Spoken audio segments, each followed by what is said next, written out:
Je ne remets pas en cause la politique de la ville, qui est un progrès. Et nous allons continuer.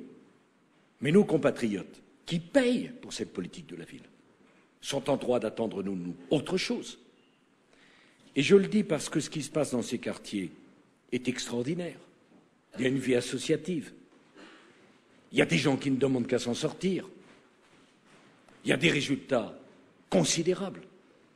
Et tout ceci peut être mis par terre parce qu'une minorité met la pagaille sous le regard des médias qui font leur travail, attachés qu'ils sont sur le spectaculaire, et c'est ainsi des années de travail de militants associatifs, d'élus locaux, de gouvernements, qui se trouvent réduits à néant, et on est parti pour la stigmatisation.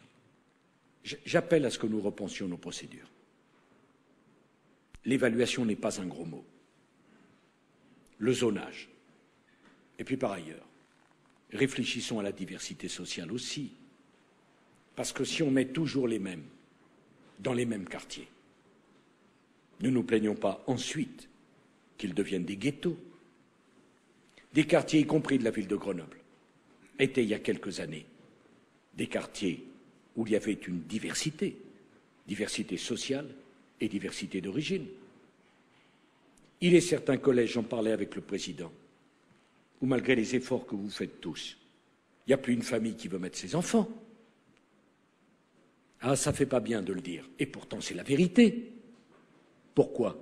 Parce qu'on ferme les yeux, et parce qu'on ne remet pas en cause. Alors évidemment, à moi on me dit des policiers supplémentaires, on en mettra à Grenoble et dans l'Isère. Mais c'est pas tout. Des moyens supplémentaires, bien sûr. Mais l'État, ça ne peut pas être donner toujours plus et attendre toujours moins. La société ne peut pas fonctionner comme ça. Vos propres familles ne fonctionnent pas comme ça. Dans notre vie professionnelle ou personnelle, on ne fonctionne pas comme ça.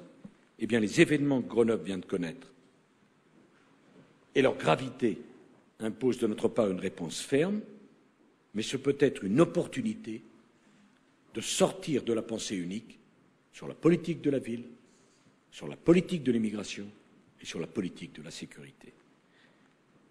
Grenoble ne mérite pas l'image qui en a été donnée la semaine dernière. L'Isère, pas davantage.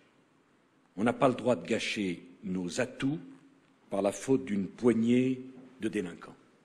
Et je voudrais vous dire en terminant que nous sommes décidés à travailler avec tous ceux qui, de bonne foi et de bonne volonté, veulent travailler avec nous pour résoudre ce problème. La guerre que j'ai décidé d'engager contre les trafiquants, contre les voyous, cette guerre-là, elle vaut pour plusieurs années. Elle dépasse de beaucoup la situation d'un gouvernement, d'une majorité ou d'un parti. C'est une guerre nationale.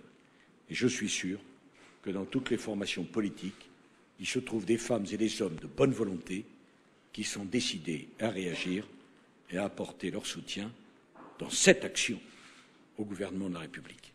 Je vous remercie de votre attention.